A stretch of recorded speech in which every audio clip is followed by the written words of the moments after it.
সুপ্রিয় শিক্ষার্থীবৃন্দ, আসসালামু আলাইকুম।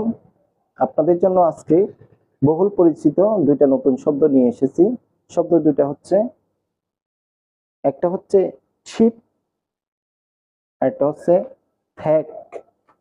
একটা ছিপ আর একটা থ্যাক, দুইটার অর্থ হচ্ছে কি বাড়ি, দুইটার অর্থ বাড়ি। তবে এই শব্দ দুইটা ব্যবহার করার সময় খুব খেয়াল রাখতে হবে, কেননা এই যে ছিপ যেটা লেখা আছে সেটা সচরাচর সাধারণ অর্থে ব্যবহার করা হয়, আর এই যে থ্যাক যেটা লেখা আছে এটা সম্মানিত ব্যক্তিদের ক্ষেত্রে ইউজ করা হয়। সাজাংনিম, সংসেংনিম, হারাবজি, হালমনি, এই সমস্ত সম্মানিত ব্যক্তিদের পেছনে এই থ্যাকটা ব্যবহার করতে হবে। আর এমনি সচরাচর বন্ধু বান্ধব, ঘনিষ্ঠ আত্মীয় স্বজন, চাচা চাচি, এইগুলোর ক্ষেত্রে আমরা এই ছিপটা ব্যবহার করব।